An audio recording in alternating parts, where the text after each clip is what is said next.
जय हिंद दोस्तों, दक्ष competition classes में आपका स्वागत है। दोस्तों, आज के इस महत्वपूर्ण जीके के टॉपिक में हम लोग बात करेंगे संविधान का। राष्ट्रपति के बाद जो टॉपिक है उपराष्ट्रपति, उपराष्ट्रपति के बाद आ जाता है संसद। तो संसद क्या है, संसद के सदनों के बारे में, लोकसभा राज्यसभा के बारे में, संसद की शक्तियाँ, योग्यताएँ और उनके कार्यकाल से संबंधित संपूर्ण चर्चा हम लोग करेंगे। ये टॉपिक आपकी सभी परीक्षाओं के लिए बहुत ही महत्वपूर्ण साबित हो सकता है। तो आइए शुरू करते हैं दोस्तों। संसद,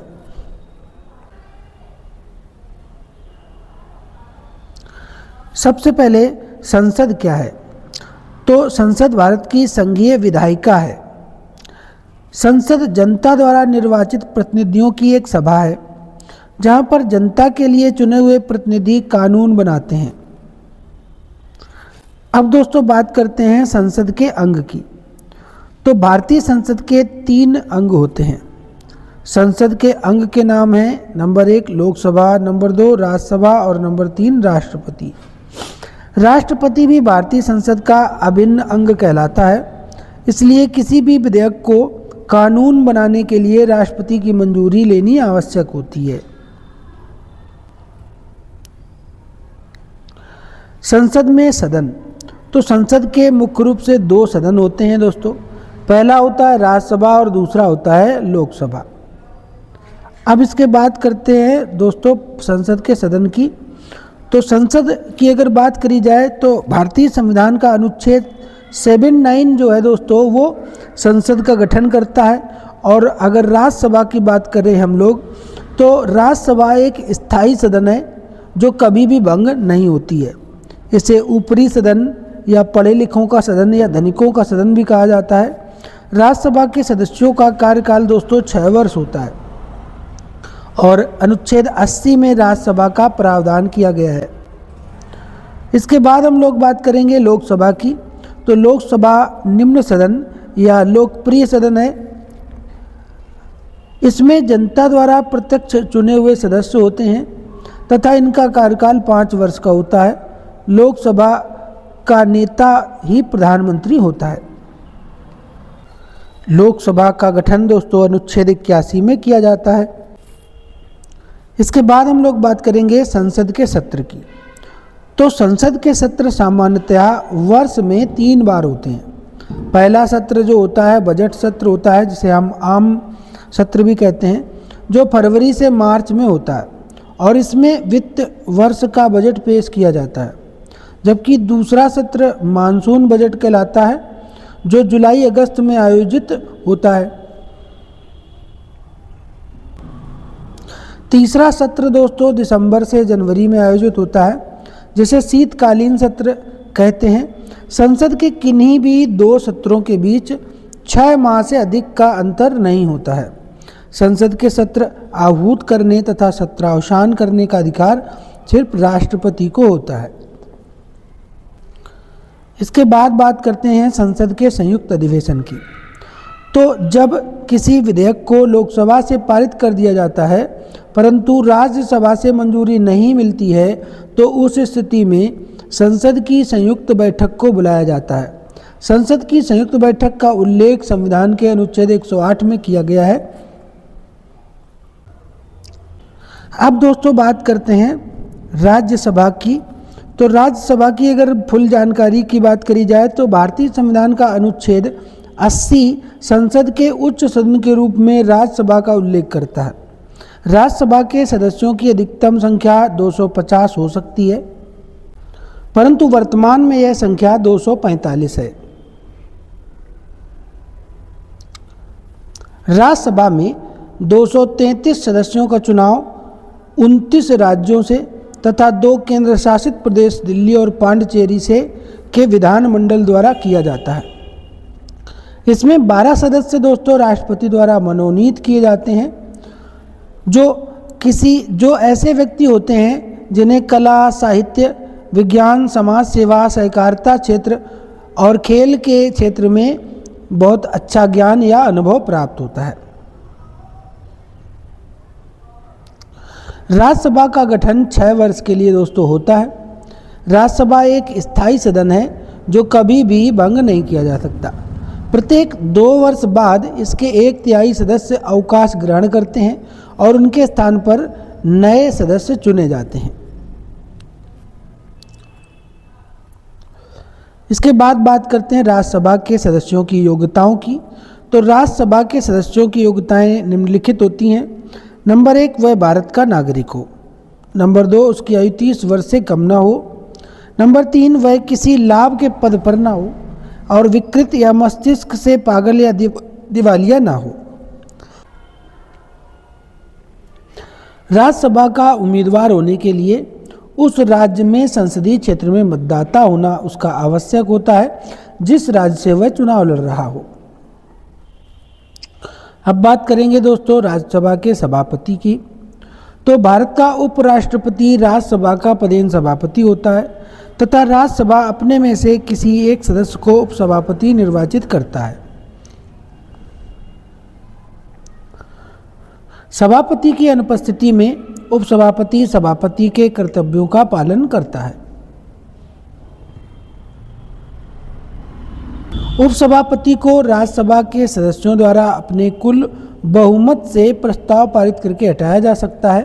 दोस्तों वर्तमान में राज्यसभा के सभापति जो हैं वो जगदीप धनखड़ हैं और श्री एम वेंकैया नायडू दोस्तों ये पहले थे। अभी जो भारत के उपराष्ट्रपति हैं वो जगदीप धनखड़ हैं और उपराष्ट्रपति ही राज्यसभा का सभापति होता है। वर्तमान में राज्यसभा के उपसभापति हरवंश नारायण सिंह हैं।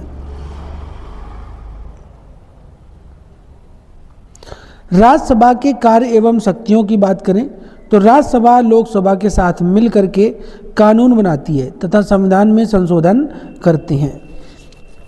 राज्यसभा के निर्वाचित सदस्य राष्ट्रपति के चुनाव में भाग लेते हैं। राज्यसभा के सदस्य लोकसभा के सदस्यों के साथ मिलकर उपराष्ट्रपति का चुनाव करते हैं। राज्यसभा लोकसभा के साथ मिलकर राष्ट्रपति सर्वोच्च न्यायालय के न्यायाधीशों तथा अन्य कुछ पदाधिकारियों पर महाभियोग लगा सकते हैं। राज्यसभा लोकसभा के साथ मिलकर बहुमत से प्रस्ताव पास कर उपराष्ट्रपति को उसके पद से हटा सकती है। 1 माह से अधिक अवधि तक यदि आपातकाल लागू रखना हो तो उस प्रस्ताव का अनुमोदन लोकसभा तथा राज्यसभा दोनों से पारित होना आवश्यक है। राज्यसभा अनुच्छेद 312 के अंतर्गत दोस्तों अखिल भारतीय सेवाओं का सृजन कर सकती है और अनुच्छेद 349 के अंतर्गत राज्य सूची के किसी भी विषय को राष्ट्रीय महत्व का घोषित कर सकती है। अब बात करेंगे दोस्तों संसद के दूसरे सदन निम्न सदन यानी लोकसभा की।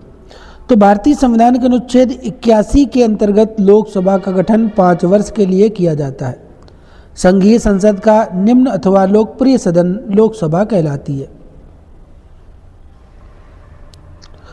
लोकसभा में अधिकतम सदस्य संख्या 530 राज्यों से तथा 20 केंद्र शासित प्रदेशों से और 2 आंग्ल भारतीय समुदाय से मिलकर के 552 हो सकती है, परंतु वर्तमान में 530 सदस्य राज्यों से, 13 केंद्र शासित प्रदेशों से और 2 आंग्ल भारतीय समुदाय से मिलकर के कुल 545 ही है।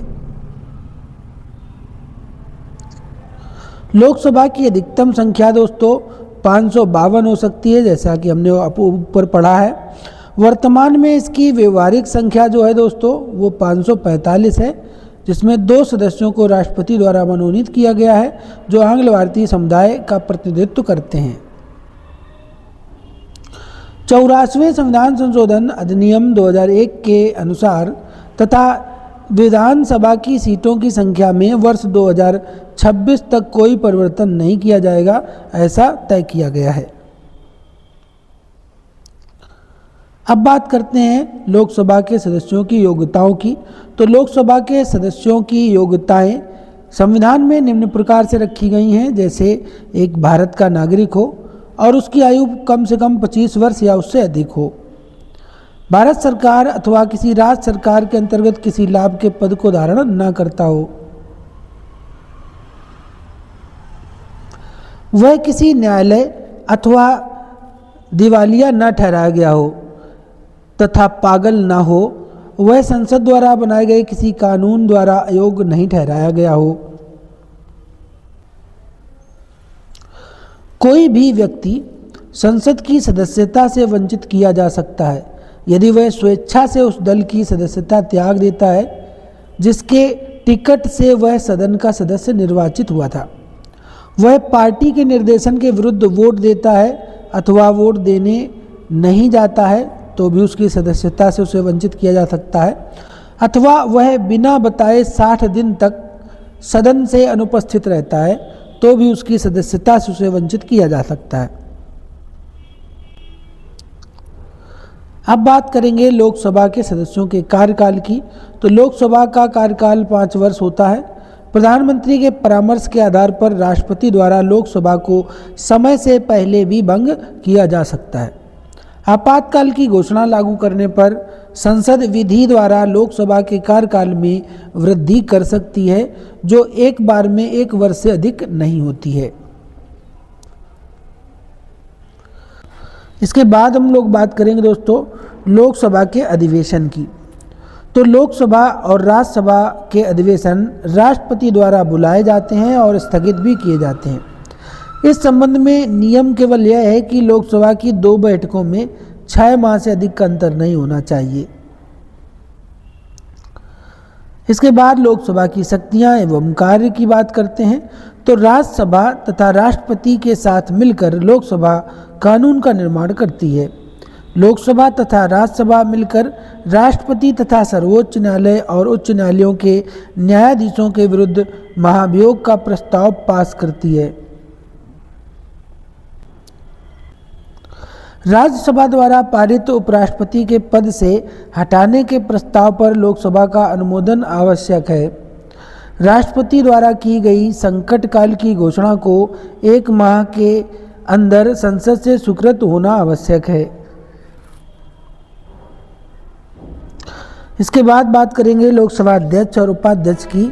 तो लोकसभा स्वयं ही अपने सदस्यों में से एक अध्यक्ष और एक उपाध्यक्ष निर्वाचित करती है।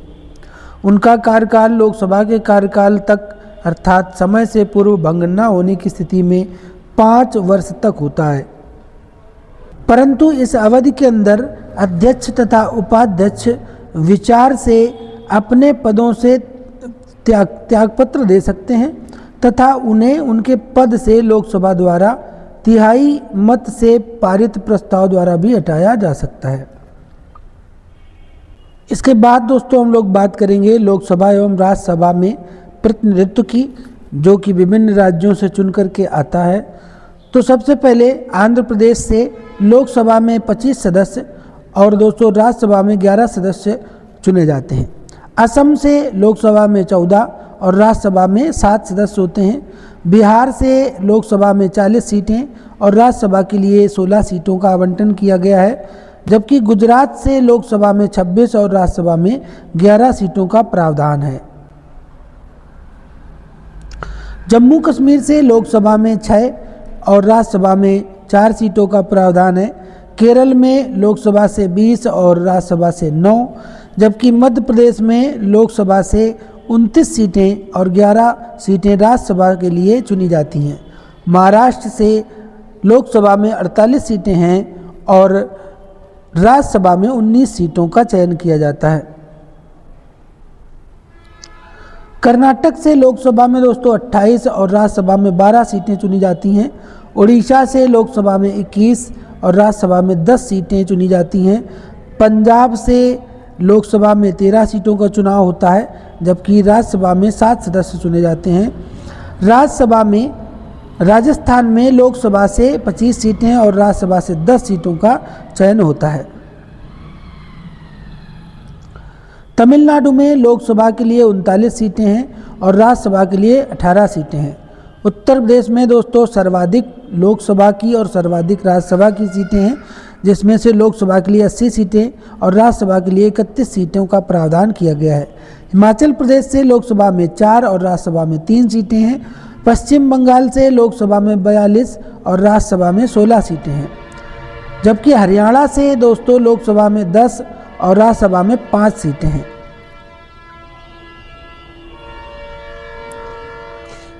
नागालैंड से लोकसभा में 1 और राज्यसभा में भी 1 सीट है। मेघालय से लोकसभा में 2 और राज्यसभा में 1 सीट का प्रावधान है। मणिपुर से लोकसभा में दोस्तों 2, राज्यसभा में 1 सीट का प्रावधान है। त्रिपुरा में लोकसभा से 2, राज्यसभा से 1 सीट है। सिक्किम के लिए लोकसभा की 1 और राज्यसभा की 1 सीट है। अरुणाचल प्रदेश में भी लोकसभा के लिए 2 और राज्यसभा के लिए 1 सीट का प्रावधान है। तेलंगाना के लिए लोकसभा में 17 और राज्यसभा के लिए 7 सीटें हैं, जबकि गोवा के लिए लोकसभा में 2 और राज्यसभा के लिए 1 सीट का चुनाव किया जाता है।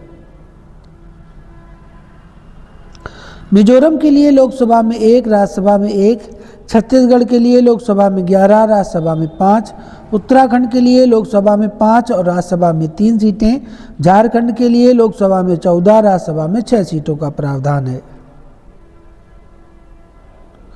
केंद्र शासित प्रदेश की बात करी जाए तो दिल्ली में लोकसभा के लिए 7 सीटें, राज्यसभा के लिए 3 सीटें चुनी जाती हैं। पुदुचेरी के लिए लोकसभा में 1 और राज्यसभा में 1 सीट का आवंटन है। अंडमान निकोबार में लोकसभा से 1 सीट है, राज्यसभा से यहाँ से कोई सीट नहीं है। चंडीगढ़ से लोकसभा में 1 सीट का चुनाव होता है। दादर नागर हवेली में लोकसभा से 1 सीट का चुनाव होता है, राज्यसभा में कोई सीटें नहीं है। दमन दीप से लोकसभा में 1 सीट का चुनाव होता है, राज्यसभा से कोई सीट नहीं है। लक्षद्वीप में भी 1 सीट लोकसभा से चुनी जाती है, राज्यसभा में यहाँ भी खाली पड़ा हुआ है, कोई सीट नहीं है।